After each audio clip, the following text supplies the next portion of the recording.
ನೀರಿನ ಮೂಲವಾಗಿರೋ ಕೆರೆಗಳ ಪರಿಸ್ಥಿತಿಯೇ ಹೀಗಾದ್ರೆ ಪರ್ಯಾಯ ಎಂಬಂತೆ ಬಂದ ಬೋರ್ವೆಲ್ ನೀರಿನದ್ದು ಇನ್ನೊಂದು ಕತೆ.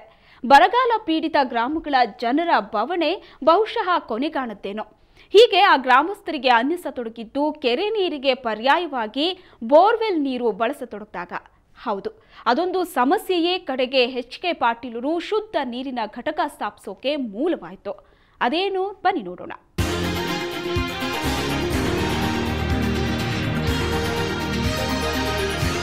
ಈವರೆಗೆ ಸ್ಥಾಪಿಸಲಾಗಿರುವ ಒಟ್ಟು 32 ಶುದ್ಧ ಕುಡಿಯುವ ನೀರಿನ ಘಟಕದ ಮೂಲಕ ನಿತ್ಯ ಸುಮಾರು 4 ಲಕ್ಷ ಲೀಟರ್ ನೀರನ್ನು ಗ್ರಾಮಸ್ಥರಿಗೆ ಪೂರೈಕೆ ಮಾಡಲಾಗ್ತಾ ಇದೆ.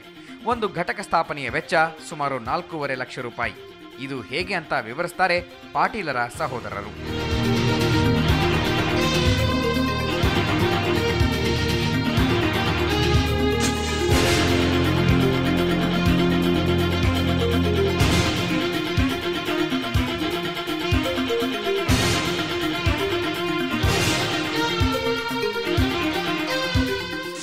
ವೆಚ್ಚ ಸುಮಾರು unit cost it self is more than 4.5 ಮತ್ತು ಸ್ಟ್ರಕ್ಚರ್ದೇನಿದೆ ಲ್ಯಾಕ್ಸ್ ಮತ್ತು ಸ್ಟ್ರಕ್ಚರ್ ಏನಿದೆ ನೀವು ಯಾವ ಥರ ಸ್ಟ್ರಕ್ಚರ್ ಮಾಡ್ತೀರಿ ಅದರ ಮೇಲೆ ಕಾಸ್ಟ್ ಹೋಗುತ್ತೆ. ಇದು ಕೂಡ ಇಲ್ಲಿ ಸುಮಾರು 4 ಲಕ್ಷ ರೂಪಾಯಿ ಕಾಸ್ಟ್ ಬಂದಿದೆ.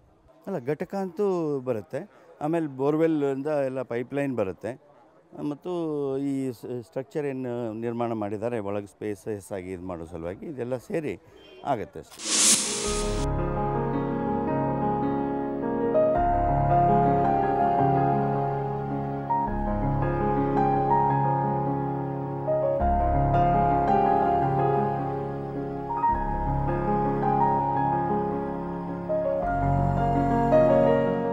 ಇನ್ನು ಈ ಘಟಕ ಕಾರ್ಯನಿರ್ವಹಿಸುವ ತಂತ್ರಜ್ಞಾನ ಮೂಲತಃ ರಿವರ್ಸ್ ಆಸ್ಮೋಸಿಸ್ ತಂತ್ರಜ್ಞಾನವೇ ಆದರೂ 3 ಹಂತಗಳಲ್ಲಿ ನೀರು ಶುದ್ಧವಾಗುತ್ತೆ.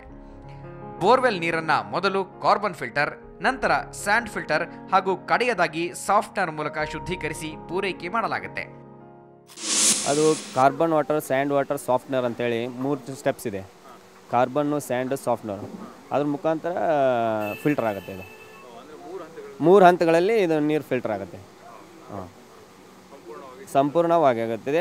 ಇವಾಗ ನೀವು ಸ್ಥಳೀಕರಣ ನಿಮಗೆ ಬೇಕಾದಲ್ಲಿ ಕೇಳ್ಬೋದು. ಅದರಿಂದ ಎಷ್ಟೊಂದು ಅನುಕೂಲಕರವಾಗಿದೆ, ಅವರ ಆರೋಗ್ಯ ಹೇಗಿದೆ, ಮೊದಲಿಗೆ ಈಗಿನ ಸ್ಥಿತಿ ಏನಾಗಿದೆ, ಜಾಯಿಂಟ್ ಪೇನ್ಸ್ ಏನಿದೆ ಎಲ್ಲ ಗೊತ್ತಾಗುತ್ತೆ. ಹೀಗೆ ನೀರು ಪೂರೈಸೋದು ಯಾವುದೋ ಒಂದು ಹೊತ್ತಲ್ಲ. ದಿನದ 24 ಗಂಟೆಯೂ ನೀರು ಪೂರೈಸುವ ATW ವ್ಯವಸ್ಥೆಯೂ ಇಲ್ಲಿದೆ.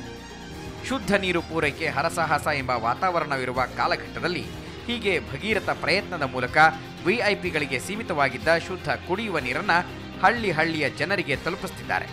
ಆದರೆ ಅಂತರ್ಜಲವೇ ಇದರ ಮೂಲ ಅನ್ನೋದು ಗಮನಾರ್ಹ. ಜೊತೆಗೆ ನಮ್ಮ ಮನದಲ್ಲೇ ಇದ್ದ ಇನ್ನೂ ಹಲವು ಪ್ರಶ್ನೆಗಳನ್ನು ನೇರವಾಗಿ ಎಚ್.ಕೆ. ಪಾಟೀಲರಿಗೆ ಕೇಳಿದ್ವಿ. ಪಾಟೀಲರೇ, ಮೊದಲನೇದಾಗಿ ಒಂದು ಮಾದರಿ ಅನ್ನುವಂಥ ಯೋಜನೆಯನ್ನು ನೀವು ಆರಂಭ ಮಾಡಿದ್ದೀರಿ. 10 ಪೈಸೆಗೆ 1 ಲೀಟರ್ ಶುದ್ಧ ಕುಡಿಯುವಂಥ ನೀರು. ಇದು ಉತ್ತರ ಕರ್ನಾಟಕ ವಿಭಾಗದಲ್ಲಿ ನೀವು ಆರಂಭ ಮಾಡಿದ್ದೀರಿ. ಹಿಂದೆ ನೀವೇ ಜಲಸಂಪನ್ಮೂಲ ಸಚಿವರಾಗಿದ್ದಂಥವರು. ಆ ಸಂದರ್ಭದಲ್ಲಿ ಬಹುಶಃ ನೀವು ಇಂಥದ್ದೊಂದು ಯೋಜನೆಯನ್ನು ಬಹುಶಃ ಕಲ್ಪನೆ ಮಾಡಿದ್ರೋ ಎಲ್ಲೋ ಗೊತ್ತಿಲ್ಲ. ಆದರೆ ಅಧಿಕಾರದಲ್ಲಿ ಇಲ್ಲದ ಸಂದರ್ಭದಲ್ಲೂ ಕೂಡ ನೀವು ಇಂಥದ್ದೊಂದು ಯೋಜನೆಯನ್ನು ತಂದಿದ್ದೀರಿ. ಹಿಂದೆ ಯಾಕೆ ಆಗಲಿಲ್ಲ ಮತ್ತು ಈಗ ಯಾಕೆ ಸಾಧ್ಯ ಆಯಿತು? ನಾನು ಹಿಂದೆ ಜಲಸಂಪನ್ಮೂಲ ಸಚಿವನಾಗಿದ್ದೆ. ಆವಾಗ ಹೊಲಕ್ಕೆ ನೀರು ಕೊಡಬೇಕಾದಂಥ ಜವಾಬ್ದಾರಿ ನನ್ನದಾಗಿತ್ತು. ರಾಷ್ಟ್ರದ ದಾಖಲೆಯ ರೀತಿಯೊಳಗೆ ಅತಿ ಹೆಚ್ಚು ಪ್ರಮಾಣದ ಭೂಮಿಗೆ ನೀರು ಕೊಡುವ ಕೆಲಸ ಪೂರೈಸಿರ್ತಕ್ಕಂಥ ಆ ಹೆಮ್ಮೆ ಹಾಗೂ ಸಂತೃಪ್ತಿ ನನ್ನದಾಗಿದೆ. ತಾವು ಕೇಳಿದ್ರಿ ಈಗ ಯಾಕೆ ಸಾಧ್ಯ ಆಯಿತು?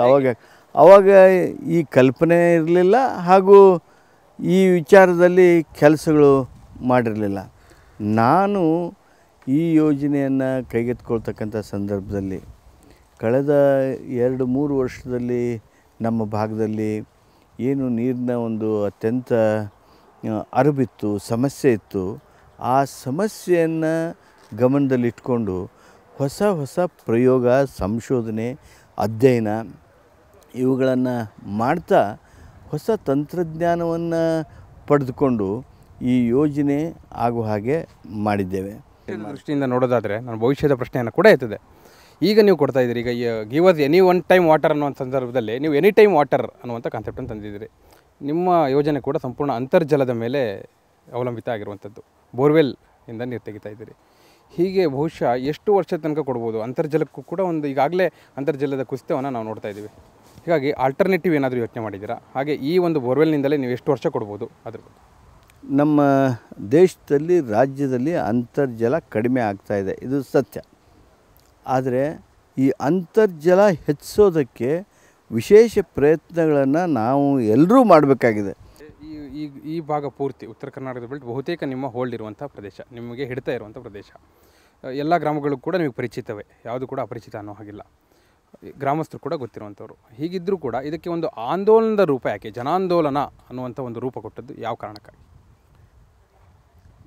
ನನಗೆ ಬಹಳಷ್ಟು ಊರಲ್ಲಿ ಜನ ಪರಿಚಯ ಇದ್ದಾರೆ, ನಮ್ಮ ಸಂಪರ್ಕ ಜಾಸ್ತಿ ಇದೆ, ಸಹಕಾರಿ ಕ್ಷೇತ್ರದಲ್ಲಿ ಸೇವೆ ಮಾಡ್ತಕ್ಕಂಥ ಕಾರಣಕ್ಕಾಗಿ ಬಹಳಷ್ಟು ಸ್ನೇಹಿತರು ಇದ್ದಾರೆ, ಅದೆಲ್ಲ ನಿಜ.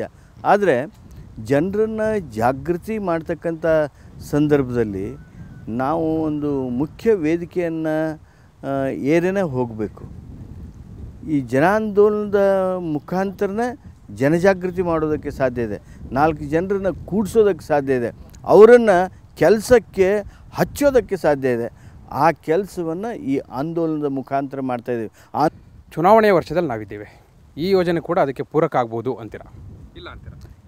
ಅದಕ್ಕೆ ಏನು ಸಂಬಂಧ ಇಲ್ಲ, ಸಂಬಂಧ ಕಲ್ಪಿಸೋದಿಲ್ಲ, ಯಾರೂ ಸಂಬಂಧ ದಯಮಾಡಿ ಕಲ್ಪಿಸಬಾರ್ದು. ಓಕೆ, ಧನ್ಯವಾದ ಪಾಟೀಲ್ರೇ. ನಮಸ್ಕಾರ.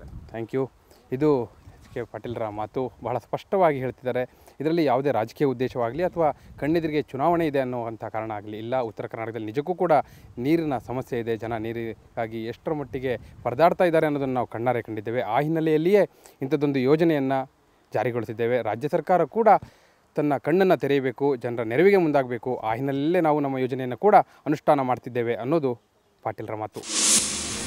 ಯಾವುದೇ ಲಾಭದ ಉದ್ದೇಶವಿಲ್ಲದೆ ನೀರಿನಲ್ಲಿ ರಾಜಕೀಯ ಮಾಡುವಷ್ಟು ಸಣ್ಣವ ನಾನಲ್ಲ ಎನ್ನುವ ಪಾಟೀಲರು ಸದ್ಯಕ್ಕಂತೂ ಇಲ್ಲಿನ ಜನರ ಪಾಲಿಗೆ ಭಗೀರಥರಂತೆಯೇ ಗೋಚರಿಸುತ್ತಾರೆ. ಉತ್ತರ ಕರ್ನಾಟಕದ ಜನ ತತ್ತರಿಸುವಂತೆ ಮಾಡಿರುವ ಭೀಕರ ಬರಗಾಲವು ಇದಕ್ಕೆ ಪ್ರಮುಖ ಕಾರಣವೇ ಹೌದು.